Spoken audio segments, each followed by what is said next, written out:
Okay, sedentary behavior can have a negative impact on someone who is pre-diabetic or who is trying to prevent type 2 diabetes. So, one of the things I always recommend to my class to overcome that sedentary behavior is for every 30 minutes you spend in a seated position, you want to get up and move for 2 minutes uninterrupted.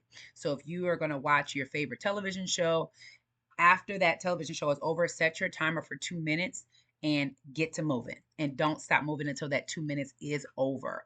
Or in between a television show commercial break, which is usually about a minute, you can work out there so that you can get more movement in your life overall.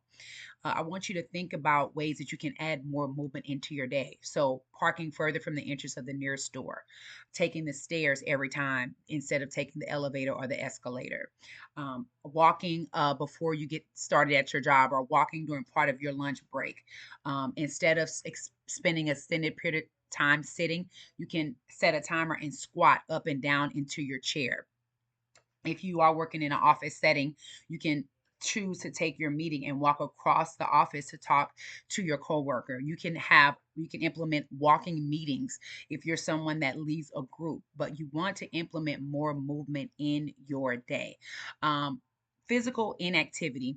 As we know, sedentary behavior can increase our risk of type 2 diabetes, heart attack, stroke, and obesity. As we spend a lot of time sitting, it actually increases our insulin resistance, which is opposite of what we're trying to accomplish. We want our insulin to be more sensitive.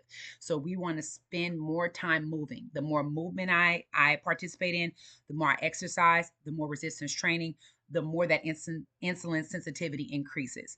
Also, sitting for a long period of time can cause very low blood flow. So there's an issue with your circulation. Your blood is not circulating as well as it should, which can increase our risk of a heart attack, a stroke, and cardiovascular disease. So moving more is not only good for us physically in the way that our body looks, but it's also great for our bodies internally. We want to prevent type 2 diabetes in moving more, intentional moving, adding more functional movements to our day will help us in our quest to prevent type 2 diabetes.